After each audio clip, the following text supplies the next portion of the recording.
This is LiveWell Talk on Running for a Cause, Phil's colon cancer story, part 3. I'm Dr. Dustin Arnold, Chief Medical Officer at UnityPoint Health, St. Luke's Hospital. Past April, Phil Decker ran the Boston Marathon to raise money to support 2 local cancer charities. And he was able to do that in the middle of active treatment for stage 4 colon cancer. Today, Phil returns to the podcast to share about his next adventure, running a second marathon of the year, the Chicago Marathon, on October 9th. Now, listeners can support him and his cause. Phil, thanks for being here. Hey, thanks for having me again. Appreciate it. Always glad to talk to you and find out what you're doing. I mean, running 2 marathons in a year is pretty impressive, let alone being on active treatment for colon cancer. But how's treatment going? Treatment's been going pretty good. Had a little bit of a hiccup just recently. I started back on chemo after surgery on August 1st, and I had 2 rounds of chemo. Went pretty well comparatively that I've had in the past. And then I went back to Mayo and had my scans in late August. I had a couple spots show up on my liver that we're gonna have to do. We're gonna have to do some minor surgeries on. We're gonna have to do some ablations on in end of September. And then we'll have to start chemo after that. So that it was one of those days I went in with really high hopes, but cancer, sometimes doesn't listen real well. Yeah, it has its own plan. Yeah, it has its own plan. Agenda. Exactly. Yep. And it had an agenda that day. So that changed my agenda. But also from a positive standpoint, I don't have to do chemo for a month now. I'll be able to train actively for the marathon. I'll be able to have a normal life for a month. So that part's good. So maybe somebody's looking out for me and saying, well, you got this marathon coming up. We'll give you a little bit of a break. That's kind of how I like to see it. Well, that's outstanding. And hopefully, speaking of the Chicago Marathon, it's in October. I mean, there's a reason they don't have it in July. Sure. Because it would be hot. Although they've had some Octobers that were incredibly hot compared to previous ones, haven't they? Yes, absolutely. I'm hoping for 50 degrees and sunny, Yeah. maybe a little overcast.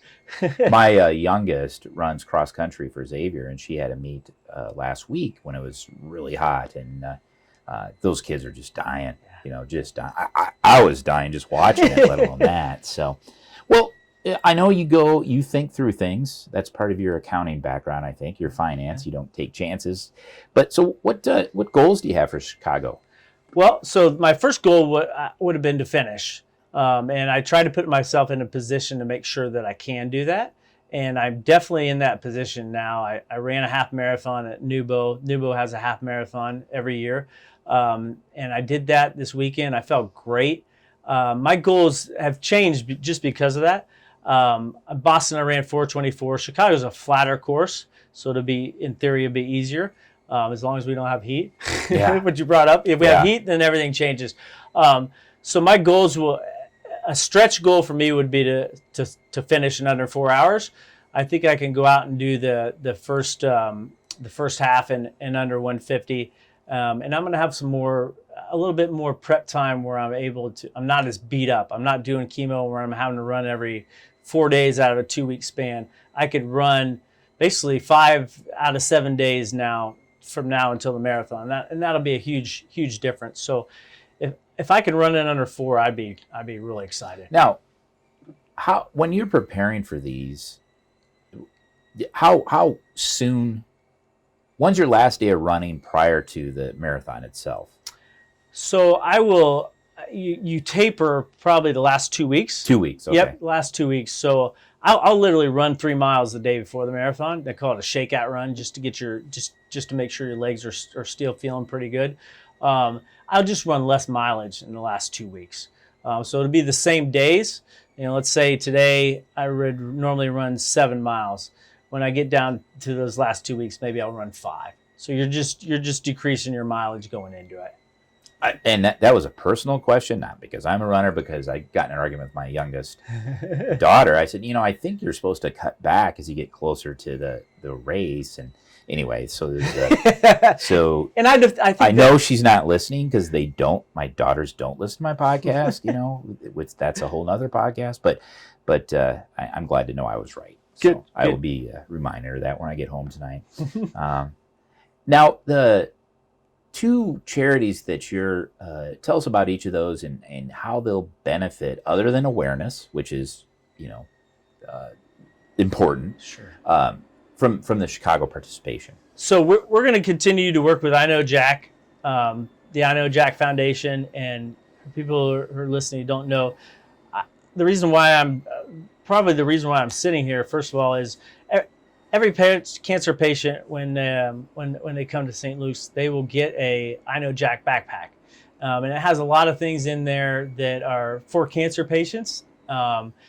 And the really big thing for me was Jack's story is unique and it's pretty awesome, and his family's story is really awesome. And they've really, Jack was diagnosed with cancer at age 5, and he's 23 now.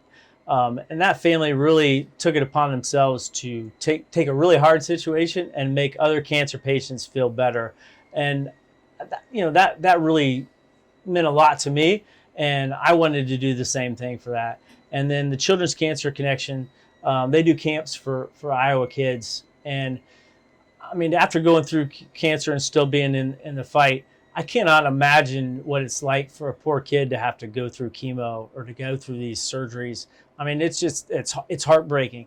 And you hear those stories, and we want to help those kids. We want to make a difference in their life, even if it's just something, just for a couple of days that they can get out and enjoy life and be a kid, right? You see these kids in hospital beds, and you see them with maybe they're missing their hair, and it's just it's an awful tough thing for young people. I'll be the first to admit that, boy, those what's the St. Jude Hospital? They have those commercials. Sure. I get up and go to the bathroom. I'm like, now it's time to leave the room. Because they're just, so you're right. It's heart wrenching.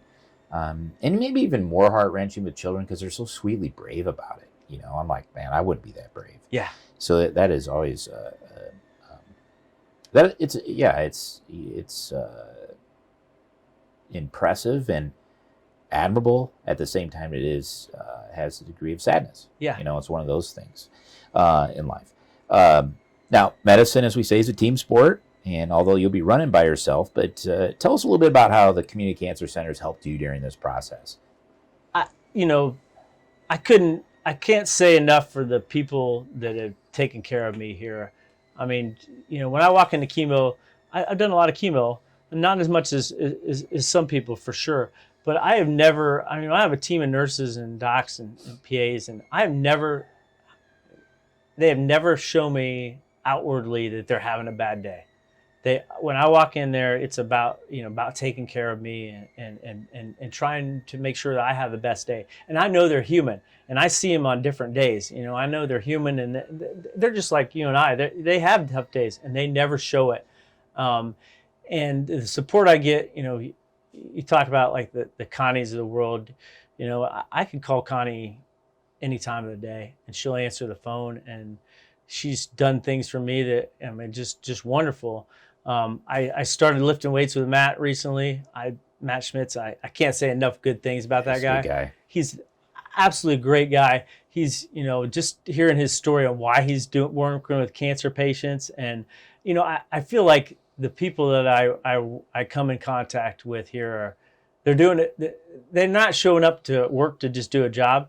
It's something that's a passion for them. You can see it.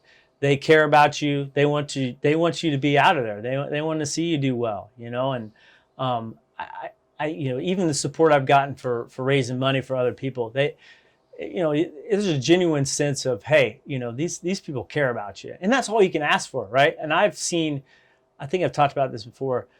The biggest surprise to me with this cancer journey is what I've seen in terms of humanity. I've seen the people that care for me, my friends, the people that support me.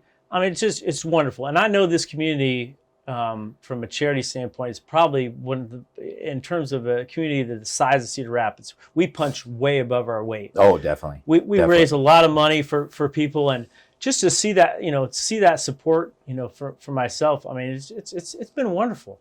I'll say this, I don't think I've said this on any other podcast. When people ask me all the time, that they're kind of like, oh, how are you doing? And 80% of this cancer journey for me has been positive. The old 80-20 rule. And 20% of it, sure, it's not been any fun, but I've gotten a lot out of it personally. And, and most of that's from the people that I've met along the way, and, the care I've been given by people. And, I can't say enough about the care I've got. I do. There's people over there that I would, if they called me tomorrow and they said they were 24 hours away and they needed a ride, I'd leave in the middle of the night and go pick them up. Well, I think, as you get older, this is just personal experience as well, or personal reflection, you kind of find out what matters in life, and the meaning of life is about losing things, but the problem is you don't realize that till you start to lose them, whether it's time with family, and you really, at the end of the day, you really do enjoy being around people. At least I do, and I know you do. I enjoy people that just like what they're doing, and when I get a rude customer, let's say customer service someplace, I think to myself, either A, they're having a bad day because who knows what sort of story or their burdens are, or B, I feel sorry for them just because that they have to do that job and not be happy about it. Sure. I don't get mad at them. I'm more understanding perhaps as I've gotten older, which I think that is true for all of us. We learn that money's not everything. What you make, that doesn't. You start to learn too late in life perhaps that you can't take it with you. Sure. But talking about money, you raised $13,000 for Charities on the previous marathon, correct? Yeah. Where are we at with this one? So we're doing pretty good. We had a big boost this weekend. I gave an update, and I try to give an update once a week. We're already over 5,000. Our goal is to get over 13,000. We kind of want to beat where, I've been in sales my whole life, so we kind of want to beat where we're at. And I think we'll get there for sure. Our goal is, I put it out there that for the next 33 days now, we want to at least be able to do 2 backpacks a day, which is $200 a day, and then be able to put a kid through camp once a week, which is $500 a day. And I think we'll get there. As you get closer, kind of people pick up the story, and we get some momentum. And we actually the first week, I put out a channel. We raised way more money the first time around, this time around the first week than we did before. So we're moving in the right direction for sure, and I think we'll get there. Absolutely. Especially at a time when I know people are stressing financially with the cost of everything. Yep. What's a joke I heard the other day? I don't usually take expensive trips, but I just got back from the gas station. Absolutely. That sort of thing. So, well, that is interesting. And the next question, I'm even thinking for myself and my wife Tanya, how do listeners contribute? Just go to our website. It's tell5friends.org. And there's a link to my Chicago fundraiser. You click on that, and you could donate $5. You could donate $500. Anything that you're willing to donate, we will take anything, and we're glad to have it. We make sure that money's going. We don't have any expenses. That money's going directly to the cancer organizations we support. There's no middleman or anything like that. Even if we have some costs, we try to eat those and make sure that money gets to where it needs to be. So that's Tell 5 Friends Foundation. Yep, tell5friends.org is .org. Yep. Yep. Tell5friends.org. That is that's neat. That is neat. And I think the medical staff will be making a donation to especially get those kids to camp. I like that idea. Yep. I did the diabetic camp until my daughter started playing AAU basketball during that week. It's around July through that first week in July. It's just really neat. It's a good thing, So last time, what's next? I mean, I know Chicago Marathon raised money for that, but what are you seeing? Yeah, so we've decided that we're going to make this a little bigger than we've done these fundraisers because it was an easy way to raise money. I was doing something that people find some passion in and they could donate money. We're going to start a foundation. We're going to turn tell5friends.org into a foundation. We're going to try to have at least one community event, either like a bike ride or a golf tournament or something like that, and to raise money so we can do initiatives that we're passionate about. And we've found different things that we're passionate about through this whole time. I talked a little bit earlier with you. We want to be able to sponsor a doctor to go around and talk. Somebody that specializes in gastro and colonoscopies, so they can talk to the PAs and the general physicians and people like that, and give them the latest and greatest information. We want to continue to raise money for cancer patients, for sure. I know Jack will always be part of our mission. I think Children's Cancer Connection will be right there with them. And we'd like to, and the third thing we'd like to do is to raise money for cancer patients, and specifically with colorectal cancer. I found out in this journey that under 50 for colon cancer is it's going up at alarming rates. So we want to do everything we can to make sure that people are getting their colonoscopy. We found, our goal in this starting this website and starting to talk about it, not only was to raise money, but to raise awareness for colonoscopies. And I probably had over 100 friends get them, my age, right? In our age group. And we've had 10 friends reach out to us that have had polyps that have been taken care of. And we've had 2 people, and one of them was a super good friend of mine. We've had 2 people come back with cancer diagnosis, but they were caught early enough that they should be able to live great lives. And our goal was to save 1 life, and we feel like we've saved at least 10 to 12. And we know 2 people that, are close to us that got colonoscopies, as a result of this, and they got them earlier enough that it's going to make a difference. Yeah. So, and I think, we'll just kind of go into the clinical weeds just for a brief second, because it ties into the point you just made. The goal is not to detect cancer, it's to prevent cancer. The colonoscopy is to prevent cancer, to take away that polyp that potentially has a cancerous potential. Not to find cancer after it's already there. And so that's why. But you're absolutely right. The explanation, whether it's the Western diet, whether it's something else,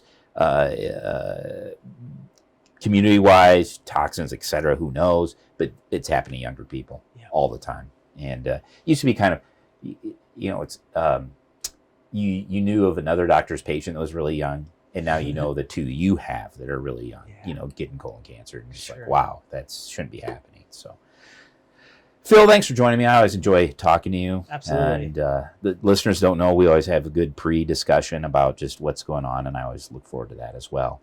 Thank you for all you're doing for the raise awareness about colon cancer. We wish you luck at the Chicago Marathon. Again, that was Phil Decker.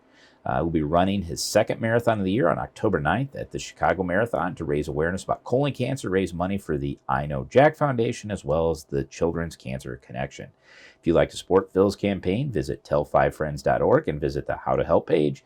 We'll also leave a link to this fundraiser in the description of the podcast. If you are 45 years or older, talk to your doctor about a screening colonoscopy, and tell 5 of your friends to get colonoscopies as well. Finally, if you've been diagnosed with colon cancer, which would be an unfortunate situation, but it does happen, learn more about treatment and support services offered at Nassif Community Cancer Center by going to communitycancercenter.org. Thank you for listening to LiveWell Talk On.